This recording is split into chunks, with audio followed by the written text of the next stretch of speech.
for this? Are you down for this? If you're in the mood, we can take it to the moon. Just like a movie scene. Take Assalamualaikum warahmatullahi wabarakatuh. Perkenalkan, nama saya Lulu Nurcahya dari Prodi Administrasi Kesehatan dengan NIM B0254502.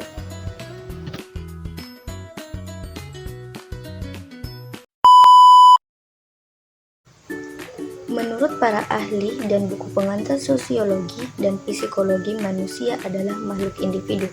Pertama, manusia sebagai makhluk individu.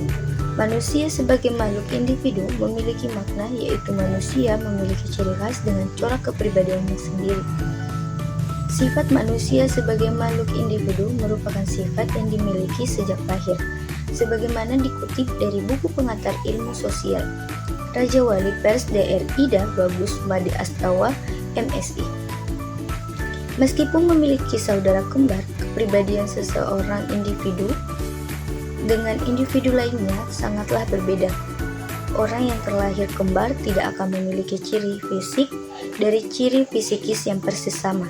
Secara umum dapat dilihat bahwa manusia memiliki fisik yang sama, tetapi jika diperhatikan lebih jauh, maka akan terlihat jelas perbedaan-perbedaan yang dimiliki setiap individu.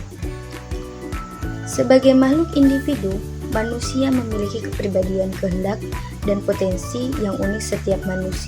Setiap manusia berbeda dalam pemikiran, emosi, dan tindakan. Individu memiliki hak untuk mengembangkan dirinya sesuai dengan kapasitasnya. Erik Erikson, seorang ahli psikologi perkembangan, menyatakan bahwa individu melewati tahapan-tahapan perkembangan psikososial yang membentuk identitas diri. Ini menegaskan pentingnya aspek personal dalam kehidupan manusia. Contoh dalam kehidupan mahasiswa, ketika seorang mahasiswa memilih program studi tertentu seperti administrasi kesehatan, itu adalah ekspresi individu dan dari minat, tujuan, dan aspirasi pribadinya. Setiap mahasiswa memiliki tujuan karir dan jalan yang berbeda dalam mencapai kesuksesan pribadi. Kedua itu manusia sebagai makhluk sosial. Manusia sebagai makhluk sosial artinya manusia membutuhkan manusia lain untuk bersosialisasi, adanya hubungan timbal balik antara satu manusia dengan manusia lainnya. Membuktikan bahwa manusia pasti selalu bergantung pada orang lain agar dapat memenuhi kebutuhan hidupnya. Misalnya, saat berada di pasar untuk berbelanja makanan atau kebutuhan lainnya, sebagai pembeli harus berinteraksi dengan penjual untuk mendapat sebuah kesepakatan. Hal ini sesuai dengan pernyataan manusia baru bisa dikatakan sebagai manusia yang sebenarnya jika berada dalam masyarakat. Dalam bermasyarakat, manusia melakukan komunikasi, sosialisasi, dan interaksi dengan masyarakat lainnya. Sebagai makhluk sosial, manusia memiliki dua keinginan, yakni keinginan untuk menjadi satu dengan manusia yang lain di sekelilingnya atau masyarakat. Keinginan untuk menjadi satu dengan suasana alam sekitarnya. Selain itu, ketahui ciri-ciri manusia sebagai makhluk sosial.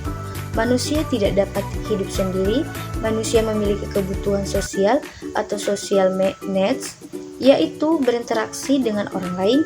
Manusia dapat mengembangkan potensinya bila ia hidup di tengah-tengah manusia.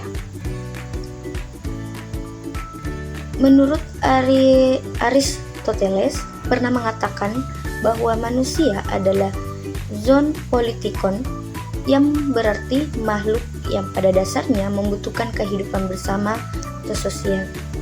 Dalam perspektif sosiologi, manusia akan selalu terlihat dalam berbagai kelompok sosial seperti keluarga, sekolah, komunitas, atau tempat kerja. Menurut Emile Durkheim, masyarakat berperan penting dalam membentuk norma dan nilai yang mempengaruhi perilaku individu. Contoh dalam kehidupan mahasiswa sering berkolaborasi dalam tugas kelompok, diskusi kelas, atau organisasi kampus.